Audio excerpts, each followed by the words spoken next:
Բագրատ Սրբազանը աշակերտել է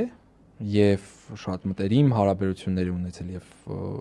ձեռնադրվել է այդ շրջանում, այսինքն Գարեգին առաջինին է համարում իր ուսուցիչ։ Իր հիմնական ուսուցիչը Գարեգին առաջինն է, որի գաղափարախոսությունը, որի նույնիսկ քարոզչությունը, ոճականությունը, նույնիսկ հուզականությունը շատ փոխանցվել է Բագրատ Սրբազանին։ Ես երբ Բագրատ Սրբազանին էի աշակերտում եւ Բագրատ Սրբազանի մոտ էի ծառայում, այդ ընթացքում ես շատ լավ չէի ուսումնասիրել Գարեգին առաջինի քարոզները, Գարեգին առաջինի գրքերը մանրամասն չէի կարդացել։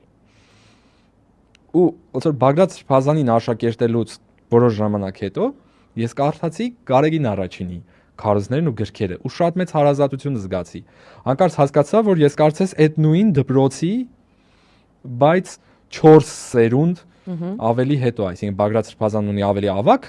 աշակերտներ, որոնք արդեն հոգևորականներ են, բարձրաստիճան հոգևորականներ են, իսկ ես ավելի երիտասարդ, հա։